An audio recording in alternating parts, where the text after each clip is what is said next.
घर में परेशानी है, दुख है, पैसा बच नहीं रहा, धन आ ही नहीं रहा, आर्थिक चिंता से बहुत ज़्यादा चिंतित हैं, आर्थिक समस्या है, जो काम हम सोचते हैं, देखिए हमारी सोच तो बड़ी होती है, हम बहुत कुछ करना चाहते हैं, लेकिन पैसों की कमी, आज का समय महंगाई बढ़ गया है, पैसा के बिन, धन के बिन कुछ होता नहीं।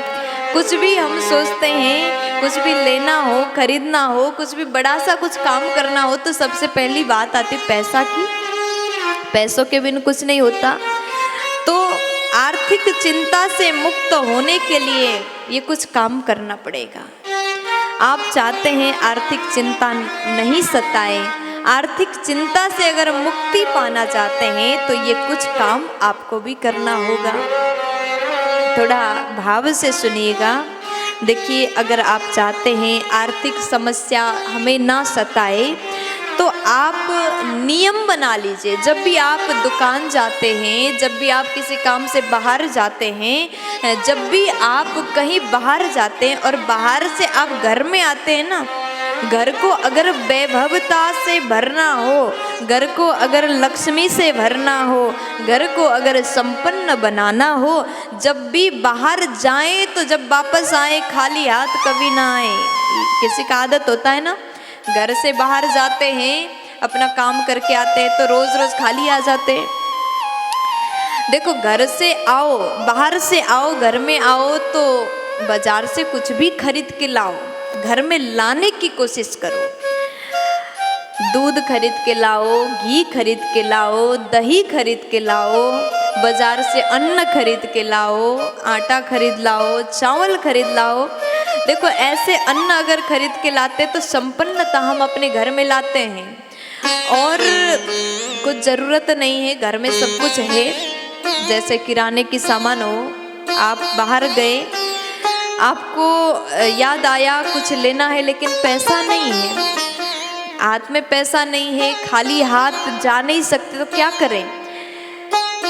आप जब बाहर से आए तो कुछ भी मिले, रास्ते पर अगर फूल भी मिल जाए, एक पत्ता भी मिल जाए तो उसको उठा करके लाइए, लेकिन घर में खाली हाथ ना आए। अगर खाली हाथ घर में प्रवेश करने की नियम आप बदल देंगे, आप घर में जब भी आए तो कुछ ना कुछ हाथ में लेकर के आएंगे, एक फूल भी लेकर के आएंगे, एक पुष्प भी लेकर के आएंगे, एक तुलसी पत्र भी लेकर के आएंगे, एक दुर्वा भी लेकर के आप घर में प्रवेश करते हैं, तो ऐसा करने से आपके घर में धन धान्य का भी आगमन होता है।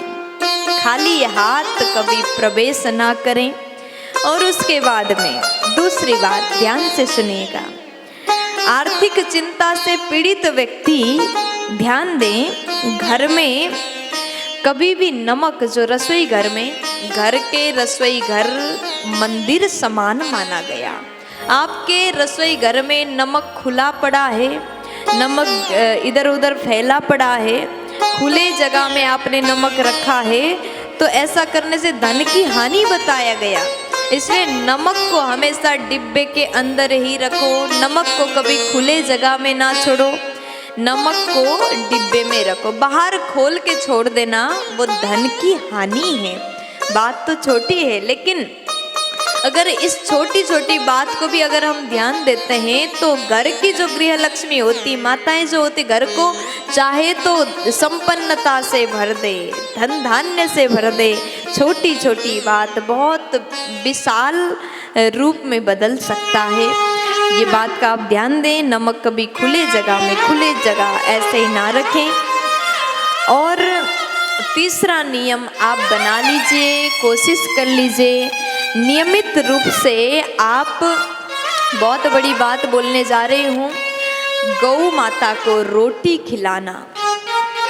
पुराणों ने इस बात पर विशेष चर्चा किया, गौ सेवा से बढ़कर कुछ और नहीं है। गौ माता को पहली रोटी गाय को और अंतिम रोटी कुत्ते को। अगर दो नियम आपने जीवन में बांध लिए और ये नियम का पालन करना आपने प्रारंभ किया तो कभी भी आप धन के कारण चिंतित नहीं रहोगे। अगर ये 2 काम कर लिया, पहली रोटी गाय को, अंतिम रोटी कुत्ते को, इतना कर दो, धनागमन होने से कोई नहीं रोक सकता।